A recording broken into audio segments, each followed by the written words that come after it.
Салатларны, бүтін болған мына шушы сеттагы менюны біз енді Алексей белән бергәлектә. Мы 2 раза встречались, да, по-моему? Да, Оба раза по 1,5 часа сидели, по 2. Менә сез нәрсә яратасыз, шуны эшлибез ди. Мин әйтәм, ну без инде авылча үзебезчә әйтәм, әбием мичтә пешергән ризыкларны пешерә алсак, мин әйтәм, тамашачыга шуның хәтлен элеккечә иттереп, тәмле итеп, сыйфатлы итеп бирә алсак, менә шул әйбәт булачак дип, безнең инде менә монда шәңгәләр, мин шәңгә яратам, мин әйтәм. Чөнки мин аны үзем дә әбием ничек өйрәткән, мичтә пешерә беләм. Һәм мин әйтәм, монда пешерергә мөмкинчелек бармы дигәч, без булдырырбыз диделәр. Сагындыра бит.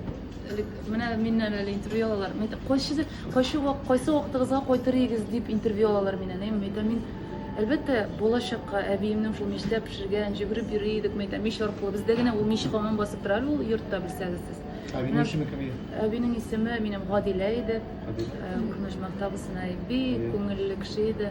Ул безнең Түбәтәйләр шигә иде. Бөтен районга, бөтен инде Пермь өлкәсе, чит илләрдән хәтта элек андай бер юк иде, Түбәтәй дигән бер гомумән. Шул хәтле матур итеп ул мине төннәре буен шигәргә дә өйрәткән иде. Бәрәңге бит инде безнең теге иң беренче төп ашый торган әйберләребез. Элек гомумән Татарларда рис булса бездә бәрәңге. Бездә бәрәңге белән ит ашап үскән балалар бит инде.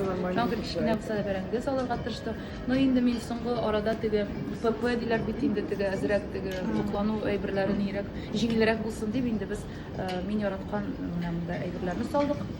Яшелрәк булсын салат дип инде без моны туклыклы да булсын һәм бик авыр да булмасын дип эшләгән идек инде бу салатны. Вырезка из конины без хәзер бит инде Әйтергә кирәк, менә бу блюдоны барыгызга да тәкъдим итәм. Алар аның ите дә яхшы, бәрәңгесе дә менә бик тәмле ризык килеп чыга. аны шул белән илдә тәкъдим итте. Ит булырга тиеш. Шуңа күрә ит әлбәттә бар һәм ул бик тәмле.